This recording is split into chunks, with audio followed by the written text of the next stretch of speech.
And what would you say on this project have been your biggest learnings? Biggest learnings, definitely be prepared and get all your ducks in a row.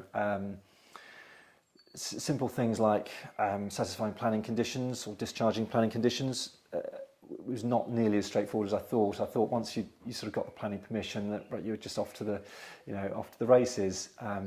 But actually after that you've sort of got building regs, and actually the conditions turned out to be not difficult to discharge, but finicky to discharge, and I should probably have started that a little bit earlier because I wanted to start on site, and we still didn't have the relevant sign off from the planners.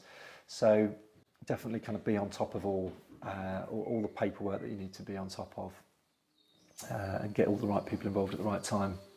Now, I imagine on a project like this, things like soundproofing and all the things associated with flats have come up. How have you found those issues and how have you got through them? Yeah, there's been some complications there. The original system that was specified, we had to change, so we sort of pulled in a supplier to spec out a different system, which we're due the sound test in a week or so.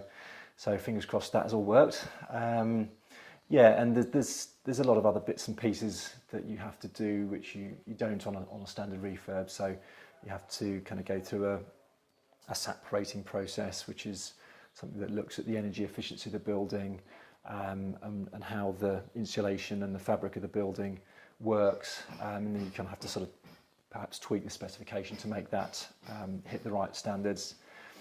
Things got a little bit simpler actually during the process of this build, because the requirement for the Code for Sustainable Homes actually got withdrawn by the government sort of during the process of drawing up the documents for the project. So that actually made life a bit easier for us. And how would you feel now? I mean, you've cut your teeth on this project. How would you feel about doing 10 flats? I mean, is it sort of 5 times the amount of work from doing 2 to 10, or do you feel now actually you've gone through the process that you've almost ironed out all the issues, so you've got a good blueprint going forward?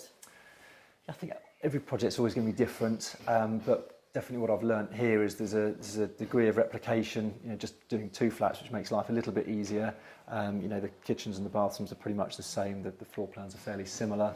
That definitely helps. So, doing a larger project of say 8-10 flats is definitely less intimidating. Yeah. And David, for anybody else thinking about taking the leap, what advice would you give them? What are the sort of the top things that you've learned that you would give, the advice you would give to somebody starting out on a project like this?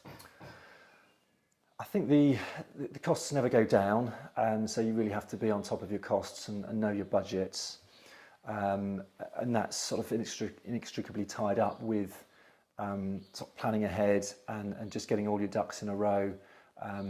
Before you kind of get anywhere near sort of putting a digger bucket in the ground, you really do have to kind of go through it all in an awful lot of detail.